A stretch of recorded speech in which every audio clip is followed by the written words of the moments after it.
Personally ഒരുപാട് customers, ഒരുപാട് friends എൻ്റെ അടുത്ത് വിളിച്ച് ചോദിക്കാറുണ്ട് എപ്പോഴാണ് ഇന്റീരിയർ ചെയ്യേണ്ടത്. അപ്പോൾ ഞാൻ പറഞ്ഞു കൊടുക്കാറെന്ന് വെച്ചാൽ ഇന്റീരിയർ ചെയ്യേണ്ടത് വീട് നിങ്ങൾ എടുക്കാൻ പ്ലാൻ ചെയ്യുമ്പോൾ തന്നെ ഇന്റീരിയറിൻ്റെയും കൂടെ പ്ലാൻ ചെയ്യണം.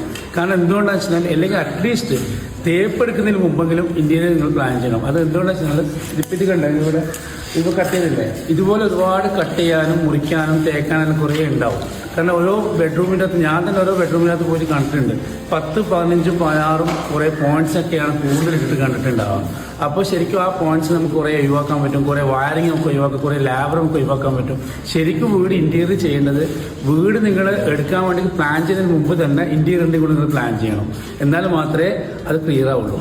നിർബന്ധമായിട്ട് നിങ്ങൾ ചെയ്യേണ്ട ഒരു കാര്യം വെച്ചാൽ ഈ വീടിൻ്റെ പ്ലാസ്റ്റിംഗ് ചെയ്യുന്നതിന് മുന്നേ തന്നെ നിങ്ങളൊരു ഇന്റീരിയർ ഡിസൈനറെ കൊണ്ട് നിങ്ങൾ കോൺടാക്ട് ചെയ്യിപ്പിക്കണം. കാരണം അല്ലെങ്കിൽ നിങ്ങൾക്ക് ഇന്റീരിയർ ഡിസൈനർക്ക് കിട്ടുന്നില്ല എന്നുണ്ടെങ്കിൽ നമ്മൾ കോൺടാക്ട് ചെയ്തോളൂ. നമ്മളെ നമ്പറും ഡീറ്റെയിൽസും ഇത് കൊടുക്കുന്നുണ്ട്. നിങ്ങൾ എവിടെയാണ് ഓൾ കേരള എവിടെ വേണമെങ്കിൽ നമ്മൾ വന്ന് ചെയ്ത്